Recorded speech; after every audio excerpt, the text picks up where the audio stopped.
Hey,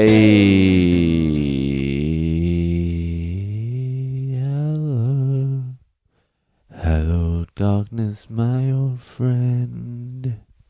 Maybe that's my new thing. I'll just start fucking singing a different tune every time I open the pod. Hello, darkness, my old friend. I came to fuck with you again. That's the song that played in my head every time I started a new bender. Hello, darkness, my old friend. I come to fuck with you again.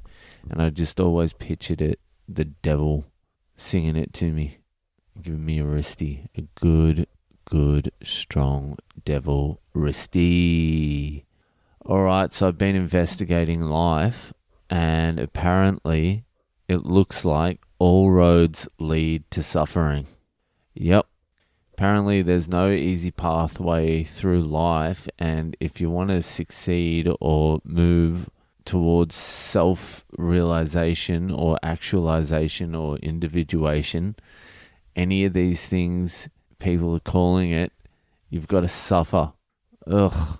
And apparently it's suffering. You got to suffer for your whole life, and there's no let up. It's just suffer, and the only way you're going to get a little bit of relief from suffering is if you suffer immensely. It's like, fucking hell. Where was this on the instruction manual? I remember reading some conspiracy theory. It wasn't even a conspiracy theory, it was just some fucking lady. She was hypnotizing other people. She was going past a certain level of hypnosis, and she was reaching aliens or past lives. I forget what the bitch's name was, but it was something. And she was saying everyone on Earth chose to be here. Like, we had a decision, we're part of like a bigger consciousness or a separate life or whatever, and we chose to be here. Like, what kind of easy fucking life were they living up there? Or were they like refugee alien consciousness that moved in here? All I know is I can't imagine I would have been one of those alien consciousness that chose to come down here if I knew anything about what down here was going to be like. It's all suffering and hell down here. Jesus Christ. Nah, there's good stuff too, like KFC and what else is there? KFC is good, and then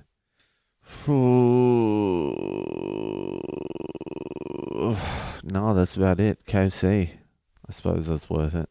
And if you eat enough of that, you'll just die of a heart attack. Anyway, for me, what the most suffering is going out to dinner with my wife's friends.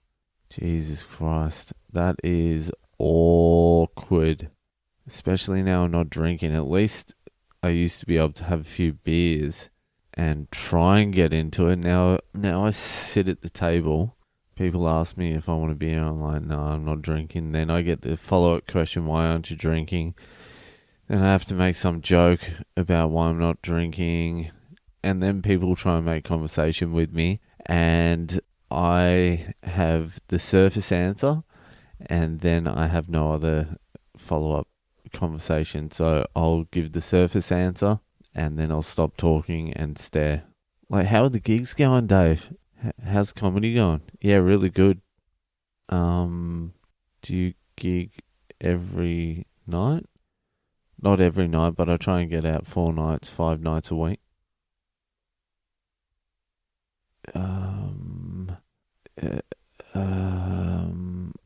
Yeah, that's how it goes the whole fucking time.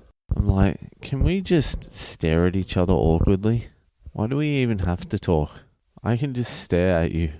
That's what I'd prefer, is if everyone just admitted they had nothing to say, nothing to talk about, and just sat around the table staring at each other. Shrugging your shoulders, just staring at each other, just going, I got nothing.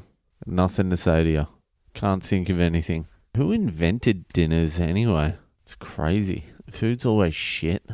I never want to go. One time I just want to go to one, not speak to anyone, not eat the food, just in a protest. a civil disobedience protest. Walk in, get up, shake my head and walk out. Like, I am disgusted I had to be here. Those situations are the times I feel like I need to drink the most. They get me antsy. There's certain times I think about drinking and I really miss it straight away. A hard part is the timeline. So if I start thinking about never drinking ever again, then I'm like, ooh, that's intense.